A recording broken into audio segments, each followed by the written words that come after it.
Welcome back to PriMath Zoom. In this episode, we will be learning how to use Google Meet for meetings and as your classroom.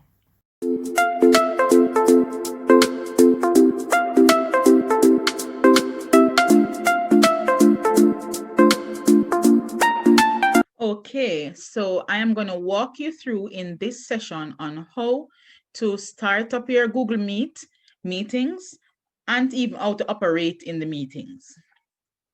So let's go right ahead. Here, if you notice, I'm in my Gmail account where you can see my emails and so on.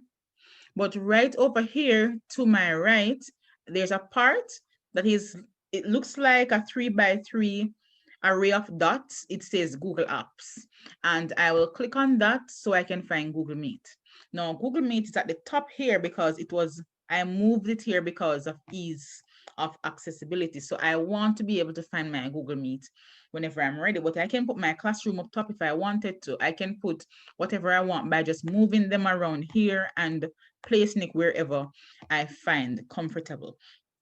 If you realize here, I am on my organizational account. So many of the options that are available, it's because I'm on this account. So let's tap into Google Meet and go into the matter. Here on the home screen, you will see all these things, including your profile picture, if you have one up, and you'll see the date and the time. And right here, you'll see to join or start a meeting. Also, if you had scheduled meeting, you'll see them right here, but we have none scheduled. So what we're going to do, we're going to click on this to join or start a meeting. So let us go in. All right, so it says join or start a meeting, enter a meeting code or a nickname. So I'm going to enter a nickname. Let me just enter my last name here and then continue.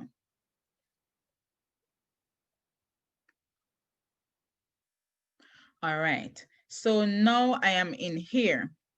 Camera is starting. Hey, all right, so here I can join a meeting or I can present. I have these options here, whether I want to join or present. We have these three dots up here. We can use captions, and captions is where the words are placed on the screen while I speak or while anyone speaks. So let the caption be turned off. And we have settings to report a problem, report abuse, or help. So let us go right ahead and join now.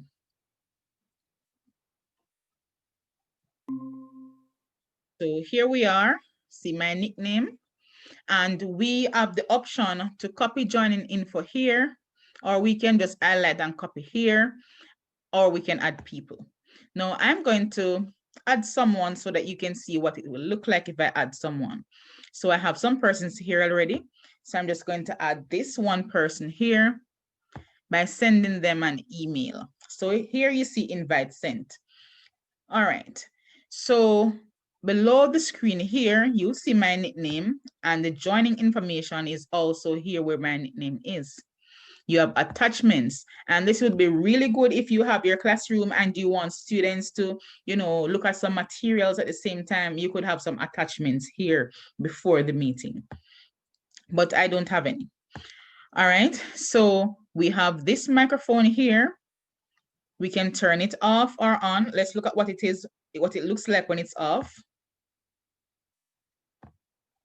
So when it's off, it's red. And this one in the middle here is where we want to leave the call. As the host, it can be set up where I leave the call and my participants are still in the call. Here we have turn off camera. So it looks like this, and I can turn it back on. Right, so let us try the turn on captions here now. So I turn the captions on, and you can see the words coming up below my picture. So of course, it won't always be accurate, but at least persons who want to read what we're saying, they can read and follow. Sometimes it might have a little error or so, but most times it's minor, especially depends on the language that you're speaking in. So let's go right ahead and turn off captions. Okay, before we go to present now, let me go up here and we click on show everyone. So you can see the persons who are in the meeting. Here, I can also add more people to the meeting. And this is here where I turn on the host controls. So let's look at what this is about. So the controls here for the host is share their screen. Will I allow everyone to share their screen? So I'm allowing that, and I want them to send chat messages. All right.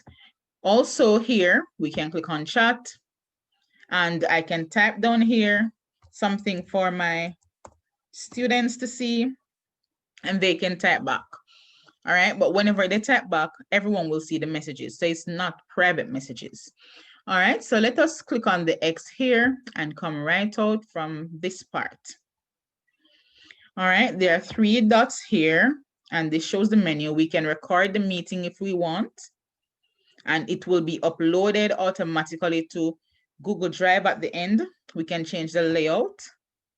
That means if we want this layout that we have, or the sidebar where the other things are at the side, or tiled, you can choose whichever one you're comfortable with.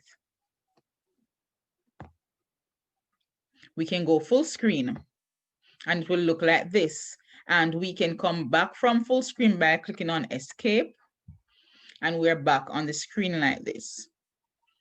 Other options include, we turned on caption already, but we have settings here. We have to use a phone for audio. We can report a problem, just like what we see there. But we can also present. So I'm going to click on present now, and we have the option to present our entire screen.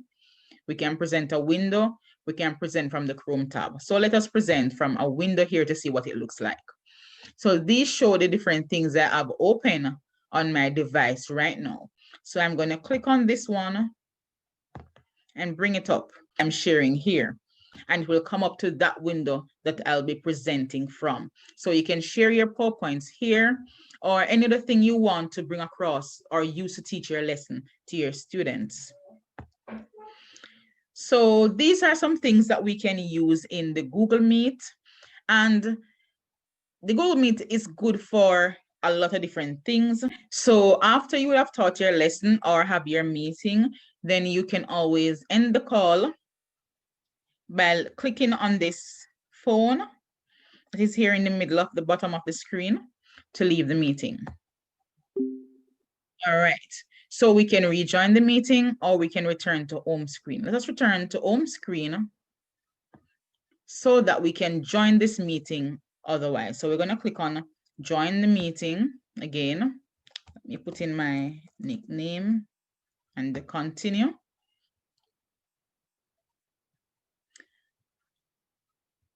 And then we're going to join by using the present option.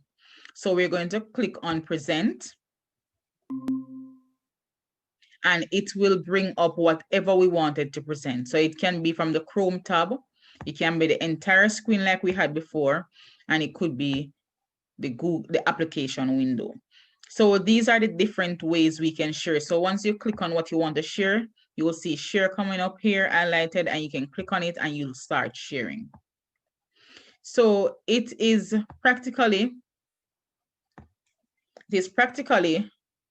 the same as joining a meeting. However, instead of joining the meeting and doing everything while you're in the meeting, you could just join by presenting. All right, so this is just a synopsis, a little tutorial of how we can use Google Meet in our classroom, and also how we can use Google Meet to host our meetings. So here I am on my personal account, and let's go over here to the Google Apps so I can find Meet. And same as before, I can always move up my app to wherever I want it. So I'm just going to click on it. And there are little differences here. So you realize that this is our home screen, and we can start a new meeting instantly. We can get a meeting link to share. We can schedule in our Google Calendar. We can do all of these with the other one that I did previously. However, here we can enter a code or a link to join too. So let us start a new meeting, and let us start it instantly. So here you realize that it looks the same and we can join now. In joining, I'm going to show you a little difference. Well, it's the same as before. You can add people here and so on. But a little difference here is this. In my personal one, I am unable to record. However, there is a whiteboard, and the whiteboard is very useful when teaching our lessons. So in my personal one, I can use a whiteboard. So I can start a new whiteboard, or I can choose from Google Drive. So here it says creating jam. So in order to use whiteboard on your organizational one, you might need to link it to Jamboard. So this is like the whiteboard that we'll have here, and we can use this whenever we are teaching our lessons. So this here is the pen, the eraser, select. We also can use sticky note, add image, circle, text box, and the laser. I'm going to click on the pen and I'm going to write something on the screen. Here goes. So here I am writing on the screen as best as I can. But with practice, you might find that you're really good at writing on the whiteboard. All right. So this is one of the things that we can use in our personal account that is different from the organizational account. All right, so let me just erase what I have here on the board. Okay. And we can try out other things. So if we want to text on the board, write something like an instruction, complete the following. We can do that. We can change the shape and size of our text box and place it where we want to. And we might, if we want to insert a picture for them to do something with, we can get it from our photos. This is on in our Google Photos, and we can get it from Google Drive or anything that is shared with me. So I'm just going to click a photo here just for the purpose of this, and I can insert my photo here. So say, for example, I wanted my students to talk about some things in regards to this picture. What if I wanted them to write a story on it? Or what if I wanted them to identify all the lines on this? What kind of lines can you see on this? So it depends on what you're doing and which subject you're teaching at this point. Or it depends on what you're actually bringing across in your meeting.